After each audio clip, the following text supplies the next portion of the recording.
Si stanno sopraggiungendo in questi minuti i dati parziali dell'affluenza alle 19 in Italia, che dovrebbe essere il 58,5% rispetto al 19,43% delle 12.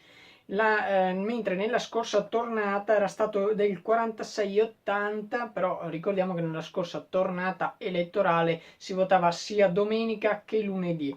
Andiamo adesso nel dettaglio nel Padovano, perché nel Padovano è di 65,42, mentre a Padova città è di 62,97 i dati dell'affluenza appunto alle 19.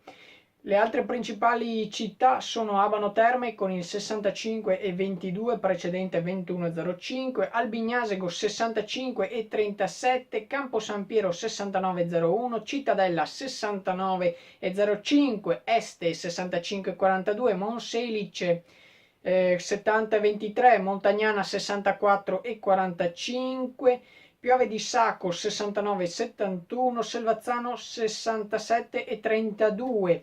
I migliori in provincia sono San Giorgio in Bosco con il 74,33, mentre la peggiore è Veggiano con 51,17.